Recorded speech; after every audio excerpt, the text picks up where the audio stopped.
Byagaragaye ko hari abantu benshi batubahirije amabwiriza mashya yo kuba bageze mu ngo zabo saa moya. Ibyo tukaba twabishyira mu byiciro bitatu. Icya mbere nuko abantu buri gihe impinduka ibagora kuyumva, kuyubahiriza cyangwa se no kuyigira iyabo. Twarabibonye muri ibihe byose tunyuzemo kuva mu gihe cya guma mu rugo kugeza ubu. Abantu rero impinduka irabagora, kabone niyo yaba igamije kugira ngo irinde ubuzima bwabo. Abantu rero bagorwa n'impinduka no kuyakira, bakwiye kumva yuko iyo mpinduka yere yose bigamije kugira ngo irinde ubuzima bwabo n'ubw'Abanyarwanda muri rusange. Nta mpamvu yuko mu by'ukuri barenga ku mabwiriza.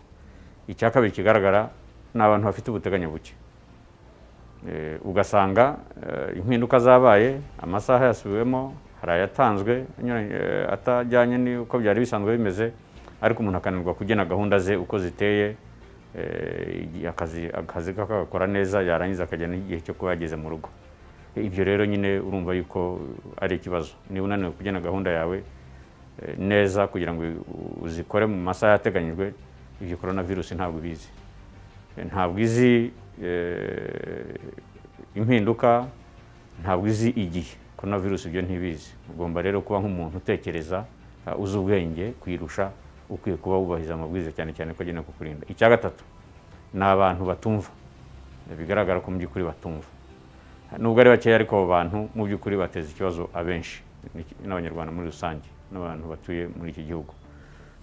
Ibyo rero nibyo bice bitatu tubona, ariko nk'uko byagiye bigenda n'igihe gishize cyose kuva muri gahunda ya guma mu rugo kugeza ubu, biba byumva yuko nyine hari akazi kenshi kagenewe gukorwa mu buryo bubiri. Icya mbere mu kurushaho gukangurira Abanyarwanda dufatanyije n'inzego zose uburyo bwo kwirinda kino cyorezo no kubahiriza amabwiriza.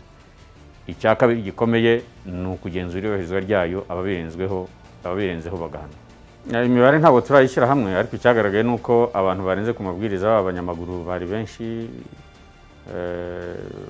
bitameze nk'uko byari bisanzwe. Noneho saa tatu imodoka abatwaraga imodoka nabyo byagaragaye ko nazo zari zirenzeho umubare gatoya w'izari zisanzwe. Ubwo rero urumva yuko ni ugukora isesengura. Umunsi umwe ntuhagije kubona uburyo abantu barimo kubahiriza n'amabwiriza, ariko icyo tuvuga yuko ubundi nta n'umuntu n'umwe uba ukwiye kuyarengaho. Icyo nicyo giteye imbogamizi. Umuntu umwe rero ashobora no guteza abandi ibibazo byinshi. Reka tuvuge yuko icyo dukeneye twese, uretse nyine ko itangazamakuru rero rikwiye kubimenya kugira ngo ritangarize Abanyarwanda, ariko icyo dukeneye si imibare myinshi iri burenga, cyangwa se na mikeya iri burenga kuri ayo mabwiriza, cyangwa se myinshi iri burenga kuri ayo mabwiriza. Oya, icyo dukeneye ni uko abantu bose uko batuye muri iki gihugu, uko amabwiriza bareba bayubahiriza 100%. Nkunda kubivuga yuko iki cyorezo ntabwo kirinda 90, 80, 70, 50 cyangwa 50, ni 100%. Biraza kwiyongera kubera yuko abantu baza kujya bafatwa nijoro. Turimo gukorana n'inzego zibishinzwe, turimo gukorana na Minisiteri y'Ubutegetsi bw'igihugu kugira ngo ibintu by'amande birebe inzego z'ibanze, bireba abantu bose batambaye udupfukamunwa, bibe nabyo byajyaho kugira ngo abantu nabo bumve ko hari inshingano bafite. Icya kabiri ni abantu bagenda nijoro nanone batwaye ibinyabiziga, amande araza kwiyongera, ariko noneho n'imodoka zabo zifunga igihe kirekire kurusha icyari gisanzwe. Icya gatatu ni uko ibintu by'aho abantu bajyaga bahurira, amahoteli, amaresitora, ahandi hagenewe kwakira abantu, bizongera kugaragara ko barenze ku mabwiriza. Ntabwo bizaba nka bya bindi byo kubabwira ngo ni ukubagira inama, ni ukubandikira ubaha agasopo, ahubwo n'ibyemezo by'ako kanya hazajya hafungwa kandi bacibwe n'amande. Buri muntu uwo ari wese ubangamiwe no gufatwa, nahoze mbibona no kuri mbuga nkoranyambaga bivuga ngo umuntu kumujyana kuri stade. Kujyana kuri stade ntabwo ari itegeko, ahubwo wirinde kujyayo. Wakwirinda kujyayo ute rero? Wakwirinda kujyayo wubahiriza amabwiriza yose uko yagatanzwe, arimo n'amasaha yemerewe ingendo.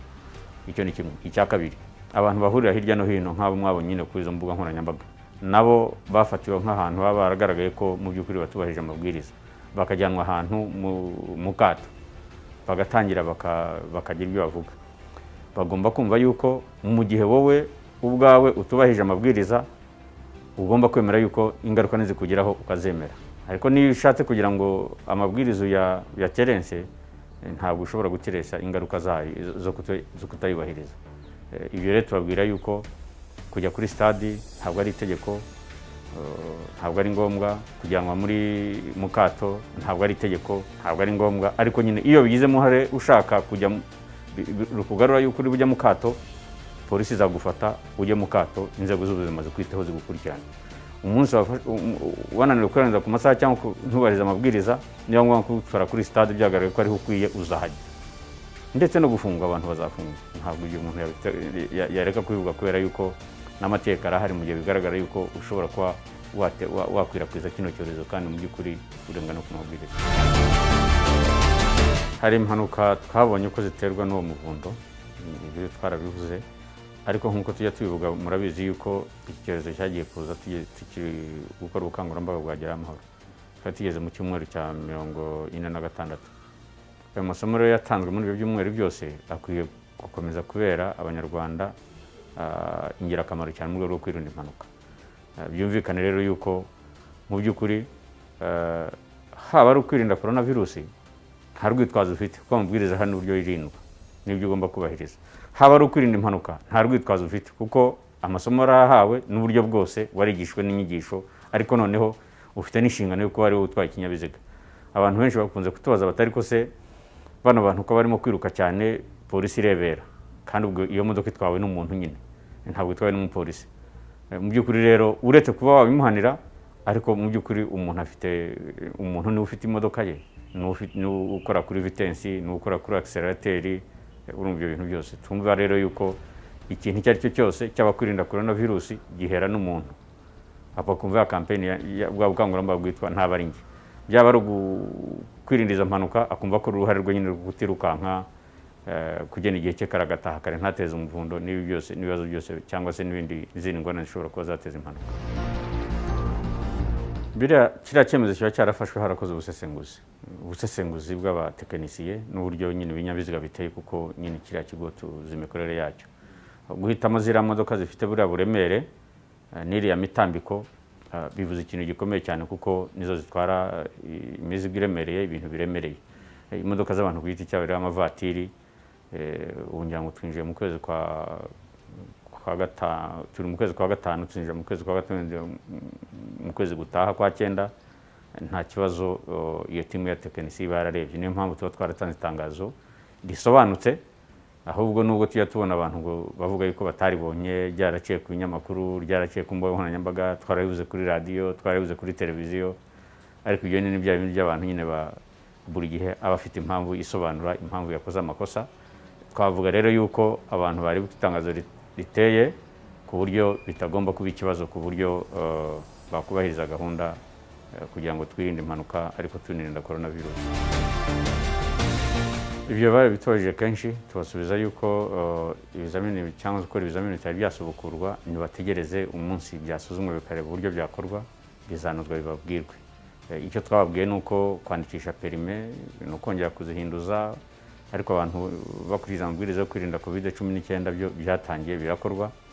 Byumvikane rero yuko nta serivisi zitangira icyarimwe, buri rwego rukora isuzuma rukareba ikitakira abantu, ubuzima bw'abantu mu kaga cyangwa abaturarwanda mu kaga.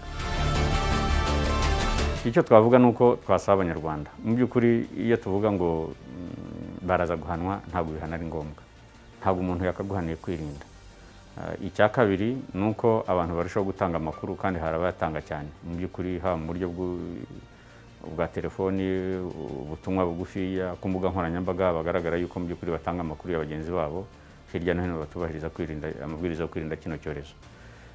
Abo rero turabishishikariza gukomeza kubera yuko kigihari.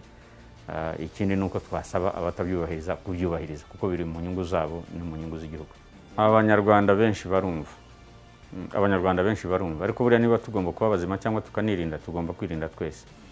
N'umwe rero kabone niyo yarwara kino cyorezo cyangwa kikamuhitana, biba ari ibintu bibabaje cyane, kuko amabwiriza arahari, ubukangurambaga bwagiyeho cyangwa buranakorwa, kandi no gushaka no kugenzura iryohereza ry'amabwiriza birakorwa.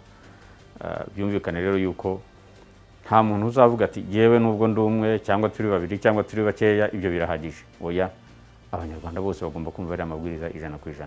Naho ubundi twakabaye tuvuga ngo abanyarwanda benshi barumva, ubwo abandi mu bareke. Ntabwo byemewe rero, ntabwo ari byo. Icyo dushinzwe n'umutekano w'abanyarwanda bose muri rusange.